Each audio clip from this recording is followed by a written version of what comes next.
Hello বন্ধুরা, peer funny ভিডিওতে সবাইকে স্বাগত। আমি রুমা তোমাদের সামনে একটা নতুন রেসিপি নিয়ে হাজির হয়েছি। সবাই কেমন আছো? আশা করি সবাই ভালো আছো। তোমাদের ভালোবাসা আশীর্বাদে আমিও খুব ভালো আছি। আজ আমি তোমাদের একটা রেসিপি দেখাবো। রেসিপিটা হচ্ছে আমুদি মাছের ঝাল। তোমরা তো আমুদি মাছ অনেক রকমভাবে খেয়েছো, একবার ট্রাই করো। দেখো, প্রথমে আমি আমুদি মাছ নিয়ে নিয়েছি। ঝাল করতে অবশ্যই তো মাছ লাগবে, তাই আমুদি মাছ নিয়ে নিয়েছি। আর নিয়েছি কি তোমরা দেখতে থাকো। মাছে নুন হলুদ দেওয়া আছে, বেগুন নিয়েছি, আর নিয়েছি আলু, আর নিয়েছি বড়ি, আর নিয়েছি পেঁয়াজ কুচি, পেঁয়াজ কলি কুচি, ধনেপাতা, টমেটো, আদা, কাঁচা লঙ্কা। দেখো, আমরা প্রথমে মাছটাতে নুন হলুদ মাখিয়ে নিচ্ছি। পুরো ভিডিওটা কিন্তু বন্ধুরা দেখতে থাকো, আর একবার সবাই ট্রাই করো। আর ভিডিওটা কেমন হয়েছে অবশ্যই কমেন্টে জানাবে, কারণ তোমাদের ছোট্ট ছোট্ট কমেন্ট আমার আবার একটা নতুন ভিডিও করতে উৎসাহ দেবে আমাকে। দেখো, গ্যাসে কড়াই বসিয়ে দিয়েছি, কড়াই গরম হয়ে গেছে। রেসিপি দেখাবো, তোমরা পুরো ভিডিওটা দেখতে থাকো। আর আমুদি মাছগুলো যথেষ্ট বড় ছিল, আর আমার তো আমুদি মাছ খুবই ভালো লাগে। তেল গরম হয়ে গেছে কড়ার মধ্যে। এবার আমি আস্তে আস্তে মাছগুলো ভেজে নেব। তোমরা আমার মতো কে কে আমুদি মাছ খেতে ভালোবাসো একটু আমাকে কমেন্টে জানাবে। আর আমার এই রেসিপি যদি তোমাদের কারো খেতে ইচ্ছা করে, আমার বাড়িতে অবশ্যই তোমরা চলে আসবে, তোমাদের নেমন্তন্ন রইল।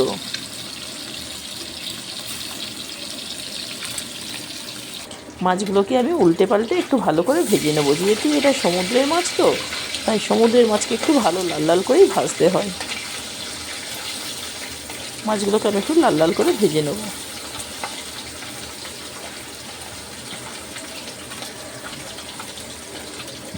আমি এবার একটা পেস্ট বানাবো। এখানে মশলা আছে জিরে গুঁড়া, ধনিয়া গুঁড়া, হলুদ গুঁড়া, আর শুকনো লঙ্কার গুঁড়া। কাঁচা লঙ্কাও দিয়েছি, একটু শুকনো লঙ্কাও দেবো ফ্লেভারের জন্য। তোমরা ঝালটা নিজের মতো করে দেবে, যে যেমন ঝাল খাবে সেই মতো দেবে। ঠিক আছে বন্ধুরা? মাছে একটু ঝাল ঝাল না হলে ভালো লাগে না।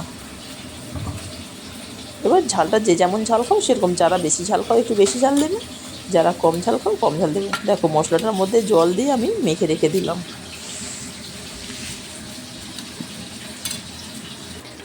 মাছও আমার প্রায় ভাজা শেষ। সব মাছগুলো আমি লাল লাল করে ভেজে নিলাম। আমি এখানে 500 গ্রাম মাছ নিয়েছিলাম।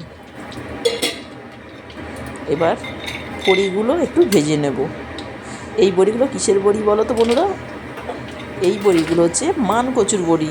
তোমরা কে কে খেয়েছো একটু জানাবে মানকচুর বড়ি। আমি তো ফার্স্ট টাইম খেলাম, কারণ এর আগে কোনো দিন এই বড়ি খাইনি। কলাইয়ের ডালের বড়ি খেয়েছি, বিউলির ডালের বড়ি খেয়েছি, কিন্তু এই বড়ি ফার্স্ট টাইম খেলাম।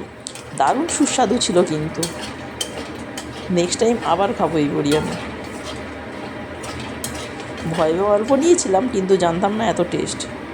তোমরা একবার ট্রাই করে দেখবে মানকচুর বড়ি।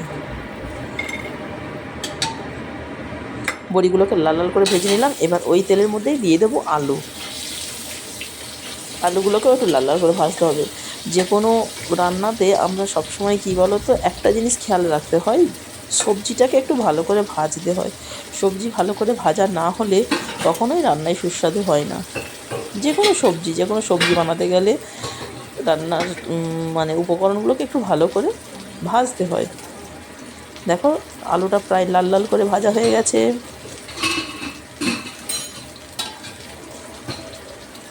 তোমরা অবশ্যই একটু লাল লাল করে ভাজবে আলুগুলোকে।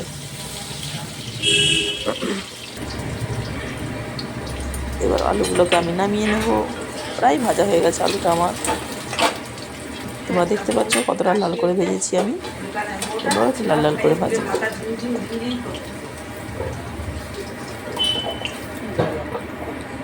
এবার ওই তেলের মধ্যে দিয়ে দেব কেটে রাখা বেগুনগুলো। বেগুনটাকেও একটু ভালো করে ভাজতে হবে।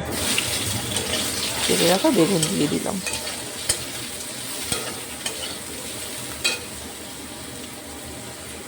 এবার বেগুনের মধ্যে একটু নুন দিতে হবে। বেগুনের মধ্যে নুন না দিলে বেগুনটা ভালো করে ভাজা হয় না।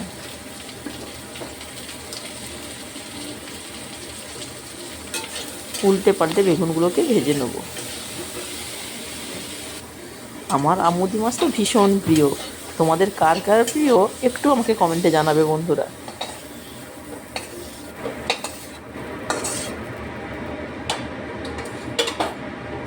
বেগুনটা আমার ভাজা হয়ে গেছে।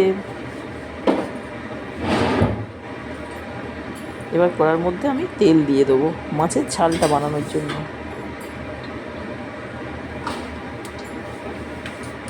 এবার ফোড়নে দেবো কালো জিরে, অল্প একটু কালো জিরে দেবো ফোড়নে, আর দেবো কেটে রাখা কাঁচা লঙ্কা। আমি এখানে 2টো কাঁচা লঙ্কা দিয়েছিলাম, কারণ যেহেতু আমি একটু গুঁড়োর লঙ্কা ইউজ করছি, আমি ঝালটা খুব খাই না, তাই জন্য আমি একটু অল্পই দিয়েছি, তোমরা যে যেমন ঝাল খাবে সেইভাবেই দেবে। এবার দিয়ে দিলাম কুচিয়ে রাখা পেঁয়াজ, আর ওর সাথে দিয়ে দেবো পেঁয়াজ কলি। পেঁয়াজ আর পেঁয়াজ কলিটা একটু ভালো করে ভাজতে হবে তেলের মধ্যে, যাতে পেঁয়াজ আর পেঁয়াজ কলির কাঁচা স্মেলটা চলে যায়। ওর মধ্যে একটু লবণ দিয়ে দেবো, লবণ দিলে জিনিসটা তাড়াতাড়ি ভাজা হয়ে যাবে।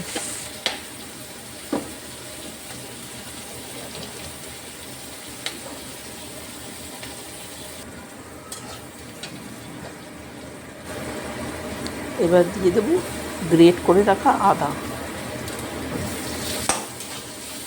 যেহেতু পেঁয়াজটা আমার লাল লাল করে ভাজা হয়ে গেছে, ওর মধ্যে গ্রেট করে রাখা আদাটা দিয়ে দিলাম।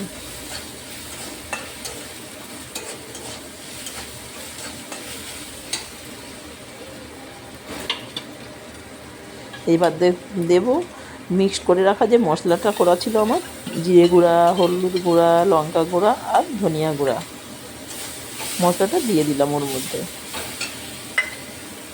মশলাটাকে একটু ভালো করে কষিয়ে ভাজতে হবে যতক্ষণ না মশলা থেকে তেল ঝরছে। তেল ছাড়া পর্যন্ত আমাকে অপেক্ষা করতে হবে, নাহলে মশলার কাঁচা গন্ধ থেকে যাবে।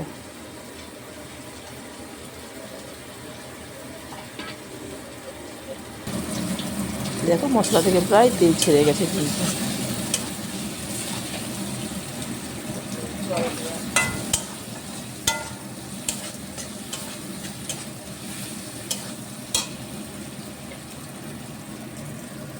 এবার দিয়ে দেবো ওর মধ্যে ভেজে রাখা আলু আর বেগুন।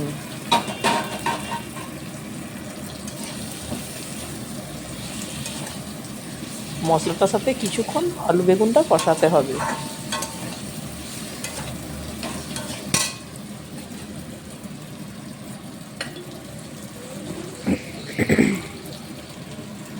তারপর ওর মধ্যে দিয়ে দেবো কুচিয়ে রাখা টমেটো।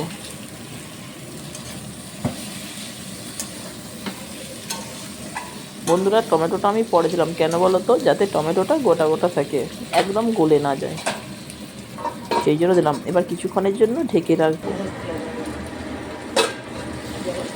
দেখো মশলাটা পুরো সবজির সাথে মিশে গেছে বন্ধুরা। দেখো আমার মশলাটা পুরো কষানো হয়ে গেছে সবজির সাথে।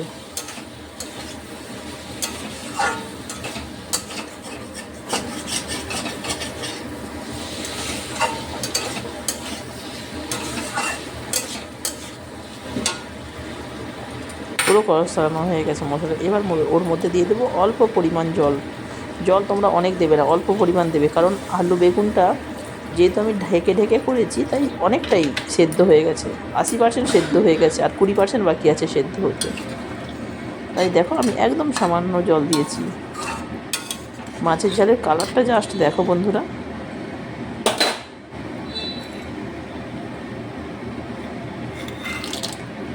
কথাতেই আছে আগে দর্শনধারী পরে গুণ বিচারী। আগে দেখতে হবে সুন্দর হয়েছে কিনা জিনিসটা, তারপর খেয়ে স্বাদ বুঝতে হবে। দেখো ওর মধ্যে দিয়ে দিলাম বড়িগুলো, কিছুক্ষণের জন্য ঢেকে দিলাম, কারণ বড়িটা যাতে সেদ্ধ হয় সেই জন্য। আলু তো প্রায় আমার সেদ্ধ হয়ে গেছিলো। দেখো আলু বড়ি সব সেদ্ধ হয়ে গেছে কিন্তু। এবার এর মধ্যে দিয়ে দেবো ভেজে রাখা মাছগুলো। জাস্ট 2 মিনিট থেকে 3 মিনিট মাছগুলোকে ওটার মধ্যে দিয়ে রাখতে হবে, যাতে মাছের মধ্যে জুসটা ঢুকে যায়। মাছটা ভাজা তো মচমচে, তাই যাতে একটু নরম হয় সেই জন্য কিছুক্ষণের জন্য ঢেকে দেবো। 2 মিনিটের জন্য, বেশি নয় কিন্তু 2 মিনিটের জন্য ঢেকে রাখবো। দেখো বন্ধুরা, মাছটা পুরো গামাখো গামাখো হয়ে গেছে, পুরো রসটা মাছের মধ্যে টেনে নিয়েছে। ওপর থেকে ছড়িয়ে দেবো ধনিয়া পাতা। সত্যি বলছি বন্ধুরা, খেতেও সেই স্বাদ হয়েছিল মাছটা। কিন্তু তোমরা একবার ট্রাই করে দেখো, তাহলে তোমরা বুঝতে পারবে কতটা স্বাদ আমুদি মাছের এইভাবে রান্না করে খেলে। আমার ভিডিওটা যদি তোমাদের ভালো লেগে থাকে, একটা লাইক, একটা কমেন্ট, সাবস্ক্রাইব করে দিও চ্যানেলটাকে। আমার চ্যানেল যদি নতুন হয়ে থাকো, অবশ্যই চ্যানেলটাকে ভিজিট করো আর দেখতে থাকো পরের রেসিপির জন্য। আবার তোমাদের জন্য নতুন একটা রেসিপি নিয়ে হাজির হব। দেখো বন্ধুরা, জাস্ট কত সুন্দর। সবাই ভালো থেকো, সুস্থ থেকো, নিজেদের খেয়াল রেখো। আবার আসছি পরের ভিডিওতে। তোমাদের ছোট্ট ছোট্ট কমেন্ট আমাকে নতুন ভিডিও করতে উৎসাহ দেবে। Tata, bye bye.